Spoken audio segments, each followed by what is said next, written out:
Sesaat lagi Anda akan menyaksikan Dua Sisi dipersembahkan oleh Wadimor, tentu sarung kita.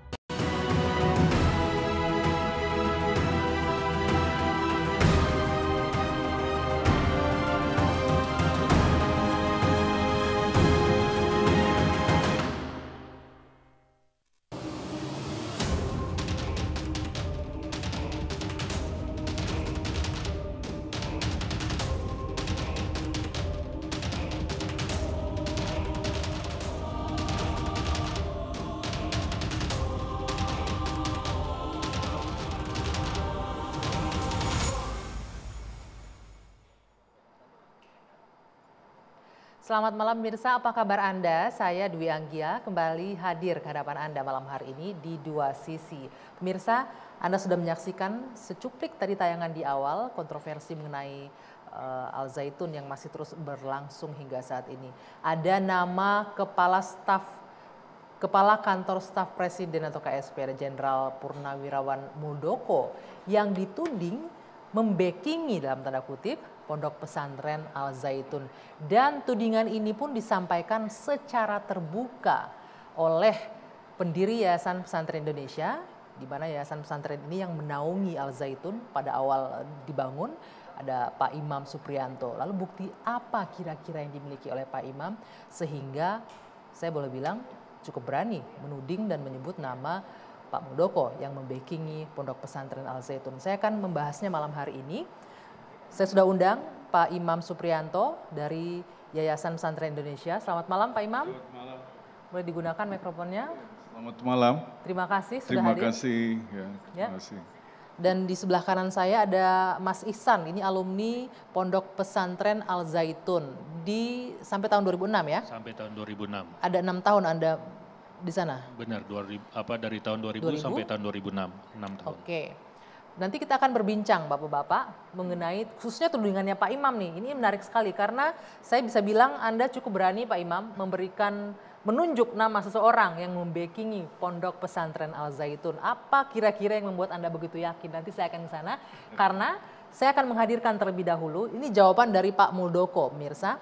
Kami mengkonfirmasi langsung kepada Kepala Kantor Staf Presiden Jenderal Purnawirawan Muldoko mengenai tuduhan yang dilontarkan Pak Imam. Apakah benar dia membackingi Al Zaitun? Saya sempat berbincang kemarin, kami merekam perbincangannya dan saya akan mengajak Anda terlebih dahulu untuk menyaksikan perbincangan dengan Jenderal Purnawirawan Muldoko. Sudah bersama saya Kepala Kantor Staf Presiden Pak Muldoko. Ya. Apa kabar Pak? Baik, baik. Sehat ya Pak ya? Alhamdulillah. Saya ini datang ke sini karena memang rame nih Pak Mul. Iya. Namanya Pak Mul itu ada 2 yang disebut. Makin hebat ya? Iya, ada 2 yang disebut. Bagus. Makin rame Pak. Yang disebut itu satu Pak Kumis. Saya nggak tahu tuh siapa Pak Kumis. Pak Mul kenal Pak Kumis nggak? Nggak Pak tahu. Kumis. Nah, satu disebut Pak Kumis katanya. Semua orang katanya kenal Pak Kumis. Soalnya kan ada itu penjual apa itu sup. Pak Kumis. Pak Nah, Kumis. Pak Kumis juga. Tapi ya. katanya Pak Kumis yang dekat dengan punya intelijen katanya begitu. Tapi kita nggak tahu. Kita juga nggak bisa menuding Bisa orang aja ya, Pak. mereka bisa intelijen. Intelijen ya. Itu yang disebutkan oleh si penudingnya. Termasuk satu lagi, ini terang-terangan Pak disampaikan di media. Nama Kepala Kantor Staf Kepresidenan Pak Muldoko itu memberikan dukungan, mengatakan bahwa ya nggak apa-apa, nggak ada yang salah dengan Al Zaitun. Nah, saya ingin konfirmasi langsung. Ketimbang ini jadi gosip ya Pak ya. Saya tanya Pak Mul. Pak Mul, apa yang Bapak ketahui tentang Pondok Pesantren Al Zaitun ini? Saya tidak banyak tahu. Tetapi yang saya ketahui bahwa pada saat saya jadi Pangdam, bahwa suatu saat Danrem saya minta untuk membuka jalan saya bisa ketemu pimpinan Al Zaitun. Tapi waktu itu nggak bisa. Nggak bisanya kenapa? Ya, nggak Masih boleh ingat nggak? masuk. Oh, seorang Pangdam 3 Siliwangi nggak boleh masuk? Saya ancam itu Danrem. Danrem, kamu saya kasih waktu 1 minggu. Kalau kamu nggak bisa membuka pintu itu, saya pecat kamu. Akhirnya dari proses itu bisa berkomunikasi lah dengan Pak Panji Gumilang dan saya disambut dengan waktu itu dengan kelenengan begitu ya. Ya sebagai tamu. Sebagai tamu. Waktu itu Pak Mul nanya nggak sama Danrem kenapa nggak boleh masuk, nggak bisa dibuka pintu, kenapa? Ya, Itu seorang panglima itu loh yang mau otoritasnya masuk. mereka kan, otoritasnya Al Zaitun untuk kenapa tidak bisa masuk. Tapi pada akhirnya saya bisa masuk ke dalam. Dan kenapa perlu saya masuk ke dalam? Karena sebagai panglima itu harus memahami semua persoalan yang ada di Teritori, wilayah itu, ya, bagian dari pembinaan teritorial gitu.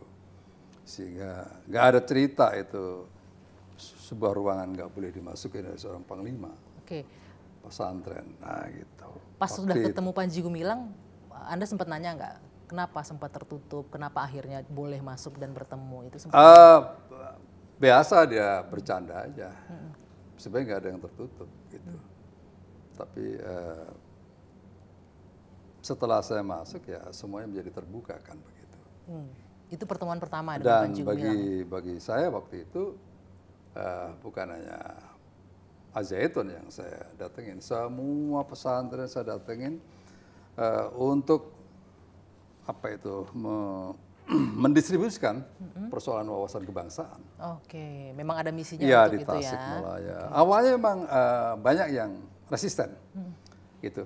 Setelah saya yakinkan bahwa oke, nggak ada masalah, mari kita susun kurikulumnya sama-sama dengan teman-teman dari pesantren. Oke, sebentar saya potong Pak Mul. Resistennya dari pihak pesantren nih? Nggak, Atau dari dari mana? beberapa pesantren awalnya resisten ya. Takut gitu, ragu-ragu, jangan ada apa ini, ada apa ini. Nah, setelah itu, oke, Pak Kiai, ini aja. Saya tidak ingin merusak tradisi dan saya tidak akan merusak tradisi yang berjalan di pesantren.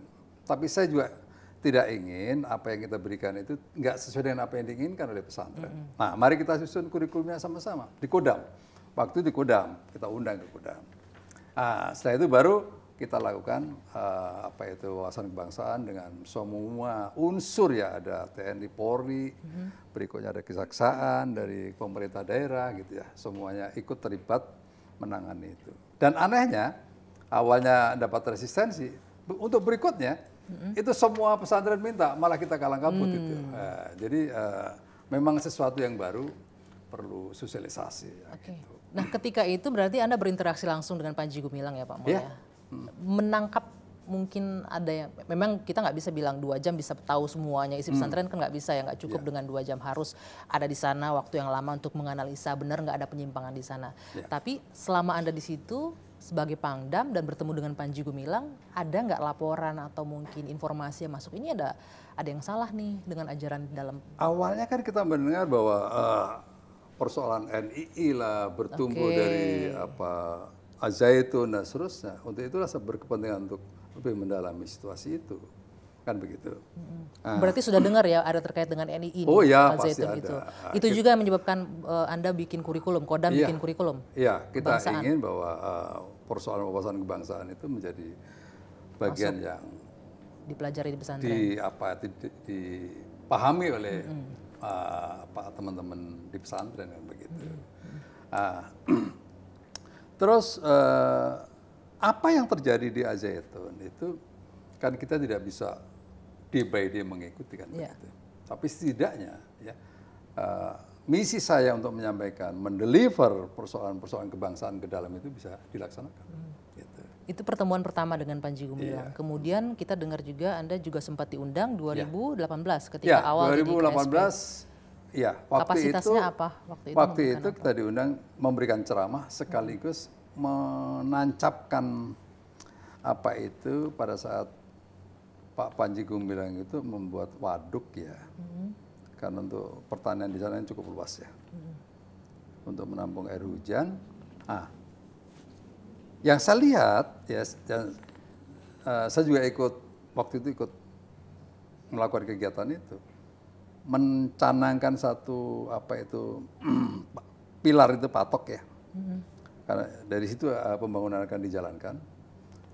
Yang memegang palu pertama untuk pembangunan itu orang Hindu, berikutnya orang Buddha, berikutnya orang Kristen, berikutnya orang Islam dan seterusnya. Saya melihat, ini berarti dia persoalan toleransinya cukup baik. Bagus. Artinya bisa dibilang 2011 Anda ke sana memberikan pemahaman wawasan kebangsaan itu berkembang sampai 2018 Ya, Anda sampai balik. akhir-akhir ini saya cek juga, gimana persoalan wawasan kebangsaan. Pak, di sini pagi dan sore itu masih menyanyikan lagu Indonesia Raya. Walaupun lagu Indonesia Raya kan katanya 2 stanza tuh yang dinyanyikan oleh Panji Gumilang. Mau berapa stansa itu kan nggak ada yang salah kan. Oke. Itu. Berikutnya masalah persoalan Pancasila dan ideologi berjalan dengan baik. Gitu. Nah dari sana artinya emang ini harusnya kapasitasnya mungkin BNPT ataupun BPIP kali ya untuk melihat apakah ada pelencengan atau ideologi yang Ya, berbeda untuk itulah atau ada saya mengatakan yang ya, lainnya. Gitu. ada 3 sekarang justru berkembang 3 mainstream pemikiran atau persoalan. Kalau itu ada persoalan ideologi yang salah atau menyimpang, maka badan-badan yang ada di kita itu segera bertindak. Luruskan segera, jangan diam, kan begitu. Kalau itu persoalan ideologi, kita punya BPIP. Kalau itu sudah menjurus kepada persoalan apa itu ekstremisme atau terorisme terorisme, dan dan ada badannya BNPT dan BNPT, seterusnya. ya. Bertindak, nggak boleh berlama-lama kan begitu. Tapi kalau faktanya, itu berkaitan dengan ajarannya yang menyimpang, ya ada yang harus meluruskan itu. Semua dari kita harus bertindak, jangan diam. Berikutnya, sekarang mulai ada muncul penyimpangan di sektor apa itu penyalahgunaan berkaitan dengan pidana, ya tindak jalankan aja. itu. Artinya ini bisa menjawab ya bahwa Anda bukan dari satu di antara 2 yang membackingi Al Zaitun. Apa karena saya pernah menerima apa itu mangga? Gara-gara saya menerima mangga. Bapak pernah menerima mangga di sana? Saya pernah menerima mangga dari Enggak, apa ini itu? untuk biar jelas nih, publik biar bisa mendengarkan. Ini saya bertanya langsung, Pak Mol, kita tanya ya. Apakah benar Anda satu di antara 2, yang satu Pak Kumis, Anda di antaranya yang juga membackingi Al Zaitun? Silahkan dijawab, Pak. Definisimu tentang apa itu membacking apa? Melindungi Al Zaitun. Apa yang dilindungi? Membantu operasional semuanya, melindungi. Sekarang kan Bapak jawab dulu pertanyaan saya, jangan balik jawab. Loh, harus jelaskan dulu. Melindungi, membackingi itu di KBBI itu melindungi, membantu, mensupport. Gitu.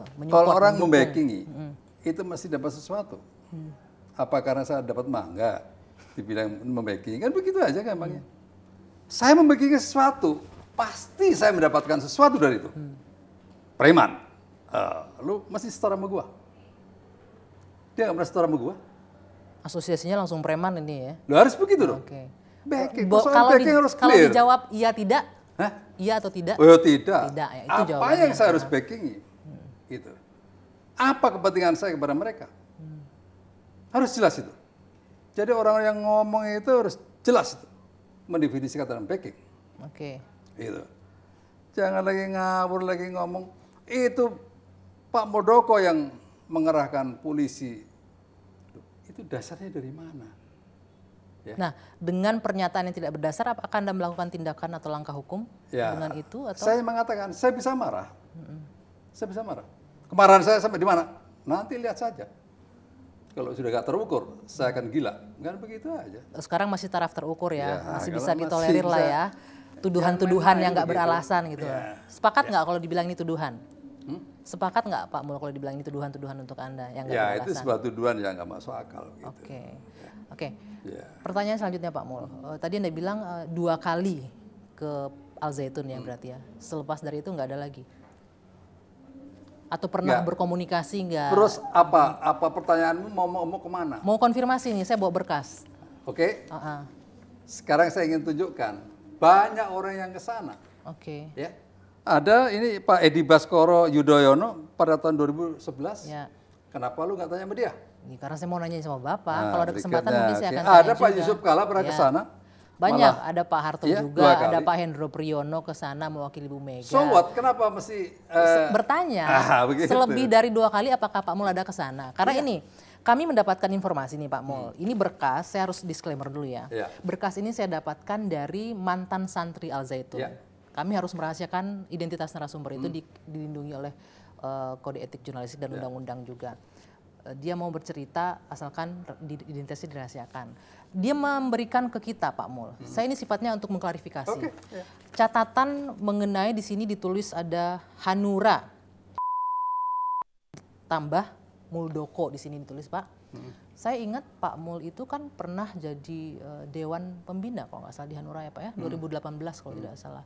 Artinya apa? Pada saat itu ada interaksi dengan pihak Al Zaitun sehingga masuk di buku catatannya.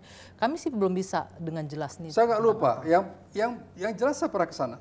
Pernah ke sana. Ya, hanya 2 kali atau berapa kali saya lupa. Beberapa kali berarti lebih dari 2 kali ya. Saya nggak ngerti berapa kali itu. Semasa Tapi Anda di Hanura pernah di setiap saya situ? ke sana intinya memberikan ceramah. Oke. Ya. Ceramah terkait dengan wawasan kebangsaan. Iya, nggak lebih dari itu. Ya. Apa yang salah? Enggak salah, saya Nah, ya bertanya sudah lah. makanya. Karena Nggak perlu dimasukkan di diributkan. dalam buku ini. Nah itulah gunanya kita klarifikasi Pak, daripada menjadi gosip ya Pak Mul ya.